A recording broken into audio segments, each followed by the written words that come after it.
most of the training, if you've been through the 2-week or the 4-week program, it's going to be all on leash training. So all of these commands should be done on leash with your dog.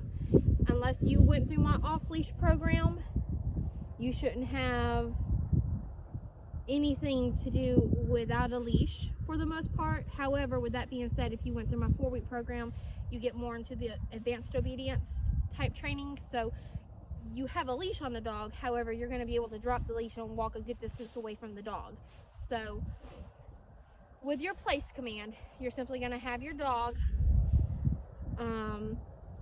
If you are on leash training, you're going to have your leash in your left hand, and you're going to walk up to the place bed, and you're just simply going to tell the dog, Kaya, place. And then the dog's supposed to go, and they're supposed to lay down on the place bed. If for whatever reason the dog goes to the place bed and they do not lay down, you'll have your leash on their dog. So as they go to the place bed and lay down, you're going to drop your leash.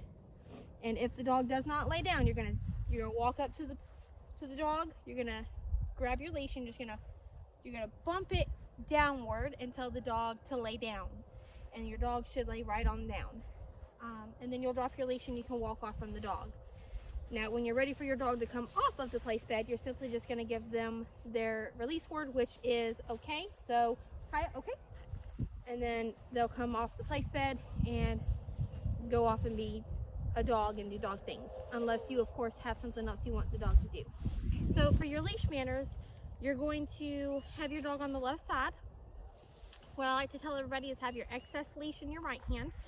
And then keep about like a foot or so right here with your left hand. And if your dog does anything that you need to correct him or her on, you have enough here to just give them a bump and correct them to get them back in their pocket or whatever the case may be. So ultimately, you want the dog's shoulder to be about even with your knee. As soon as the dog starts getting a little bit ahead of my knee, I'm going to go ahead and start bumping them a little bit and tell them heel and get them back in their pocket. So when you're ready to heel, you're simply just going to walk off and say heel. Okay, let's go. Heel. And when you stop, the dog is to sit. So make sure every time you stop, your dog sits down. What I like to also teach the dogs while they're with me is whenever I go to change my direction, I always give the dog a cue to let them know we're fixing to redirect, which is let's go. So anytime we turn around, I'm telling the dog let's go, and they know that's their cue to get ready to change up directions. So for your sit and your down, it's pretty simple. Your hand signals that you're going to use is, come here, hi, come here, sit. You can go in an upward motion with your hand, and then when you want the dog to lay down, down. You're just going to point and tell them down. So both of those are pretty easy. You don't have to use hand signals, but if you want to, that's simply all that it is. It's just an upward motion to sit and then point and say down for the dog to lay down. So for stay, all you're going to do is down. You're going to put your dog into a sit or down, it doesn't matter.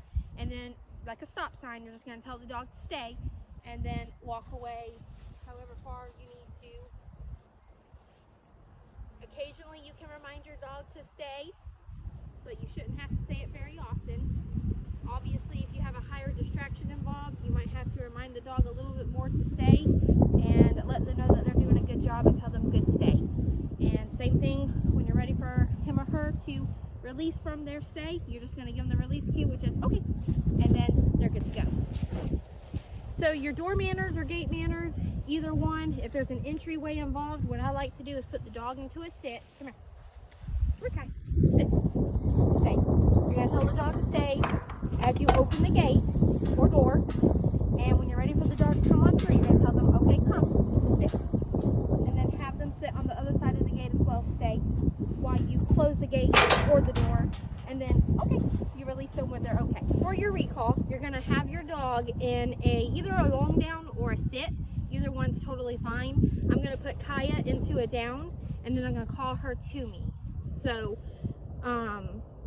typically what I like to do is I'll go put the dog in a down. I'll walk away from the dog, however far away I'm going to walk away. And then when I'm ready for the dog to come to me, I'm going to give them the release word, which is okay, and then tell them to come. Sometimes I like to use the dog's name to get their attention, especially if there's other dogs and distractions around. So what I'll do for that is I'll say their name, so it'll be Kaya, okay, come, and then they'll come to me. And then your dog's either going to come and do a frontal sit or come around you and heel and sit next to you.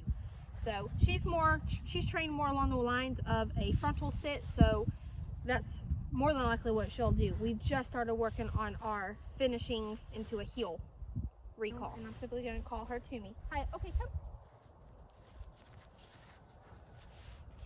Just like that.